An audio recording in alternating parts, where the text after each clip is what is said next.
ಈ ಥರ ಹಳ್ಳಿ ಸ್ಟೈಲ್ ಮೊಟ್ಟೆ ಸಾಂಬಾರು ಯಾವ ಥರ ಮಾಡೋದು ನೋಡೋಣ. ಶುಂಠಿ, ಈರುಳ್ಳಿ 1 ಗಡ್ಡೆ, ಕೊಬ್ಬರಿ, ಅರ್ಧ ಹೋಳು ಕೊಬ್ಬರಿ, ನಂತರ 2 ಟೊಮೊಟೊ, ಸಾಂಬಾರು ಸೊಪ್ಪು, ಬೆಳ್ಳುಳ್ಳಿ, ಅರ್ಧ ಸ್ಪೂನ್ ಅರಿಶಿನ ಪುಡಿ, 3 ಮೆಣಸು, 3 ಲವಂಗ, ಕಡಲೆ 1 ಮುಷ್ಟಿಯಷ್ಟು. ಆಪ್ಷನಲ್, ಬೇಕಾದರೆ ಹಾಕೋಬೋದು, ಬೇಡ ಅಂದರೆ ಬೇಡ.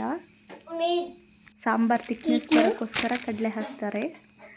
2 ಸ್ಪೂನ್ ಅಚ್ಚ ಖಾರದ ಪುಡಿ ಮತ್ತು ಧನಿಯಾ ಪುಡಿ ನಾವೆರಡನ್ನೂ ಮಿಕ್ಸ್ ಮಾಡಿ ಬಿಡಿಸಿದ್ದೀವಿ, ಹಾಗಾಗಿ 2 ಸ್ಪೂನ್ ಹಾಕ್ಕೊತೀನಿ. ಇದನ್ನು ಚೆನ್ನಾಗಿ ನುಣ್ಣಗೆ ಪೇಸ್ಟ್ ಮಾಡ್ಕೊಂಡು ಬರೋಣ. ಸಣ್ಣದಾಗಿ ಫೈನ್ ಪೇಸ್ಟ್ ಆಗಿ ಮಾಡಬೇಕು. ಇದನ್ನು ನೋಡಿ, ಹೀಗೆ ಪೇಸ್ಟ್ ಮಾಡಬೇಕು. ತರಿಯಾಗಿ ರುಬ್ಬೋದು ಬೇಡ. ಒಂದು ಬಾಣಲಿ ಇಟ್ಟು ಬಾಣಲೆಗೆ ಎಣ್ಣೆ, ಸಾಸಿವೆ,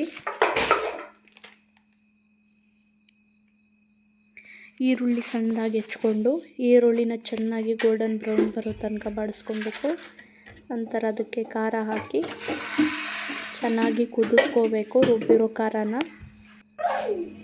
ನಂತರ ಕುದ್ದಾದಮೇಲೆ ನಮಗೆ ಎಷ್ಟು ಬೇಕಷ್ಟು ಮೊಟ್ಟೆ ತಗೊಂಡು ದೂರಕ್ಕೆ ಮೊಟ್ಟೆ ಬಿಟ್ಕೋಬೇಕು. ನಾನಿಲ್ಲಿ 3 ಮೊಟ್ಟೆ ತೊಗೊಂಡಿದ್ದೀನಿ. ದೂರ ಬಿಡಬೇಕು. ಹತ್ರ ಬಿಟ್ಟರೆ ಒಂದಕ್ಕೊಂದು ಅಂಟ್ಕೊಂಡು ಮೊಟ್ಟೆ ಎಲ್ಲ ಕಲಿಸ್ದಂಗೆ ಆಗುತ್ತೆ. ಅದಕ್ಕೆ ಸ್ವಲ್ಪ ದೂರ ಬಿಟ್ಟರೆ ಚೆನ್ನಾಗಿ ಒಂದಕ್ಕೊಂದು ಬೇಯ್ತಾ ಹೋಗುತ್ತೆ. ಬಿಟ್ಟು ಅದಕ್ಕೆ ತಕ್ಷಣ ಸೌಟ್ ಹಾಕಬಾರ್ದು. ಸ್ವಲ್ಪ ಹೊತ್ತು ಬಿಟ್ಟು ಅದು ಕುದಿ ಬಂದಾದ ಮೇಲೆ ಸ್ವಲ್ಪ ಸೌಟ್. ಇಲ್ಲಿ ನೋಡಿ, ನಾನು ಕುದೀತಾ ಇದೆ ಅದು ಚೆನ್ನಾಗಿ. ಈಗ ಸ್ವಲ್ಪ ಸುತ್ತಲೂ ಕುದಿಯೋದಕ್ಕೆ ಶುರು ಮಾಡಬೇಕು. ಒಂದೇ ಕಡೆ ಕುದ್ರೆ ಅದು ಮೊಟ್ಟೆ ತಳ ಹಿಡ್ದಂಗೆ ಆಗುತ್ತೆ, ಸೀದ ಹಾಗೆ ಆಗುತ್ತೆ.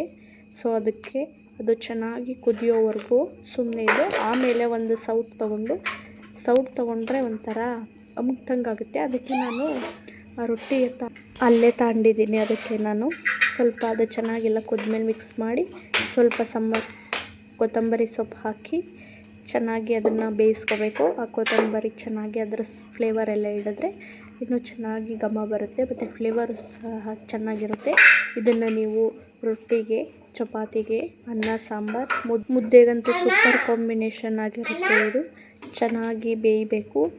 ಅದು ಬೇಯ್ತಾನೆ ಹಾಗೆ ಬಿಟ್ಟರೆ ಹಸಿ ವಾಸನೆ ಬರುತ್ತೆ ಮೊಟ್ಟೆದು. ಅದಕ್ಕೆ ಅದು ಚೆನ್ನಾಗಿ ಬೇಯಬೇಕು. ನೋಡಿ, ಈಗ ಕೈ ಆಡಿಸ್ಕೋಬೇಕು, ಅದು ಚೆನ್ನಾಗಿ ಇದಾಗೋ ಹಾಗೆ.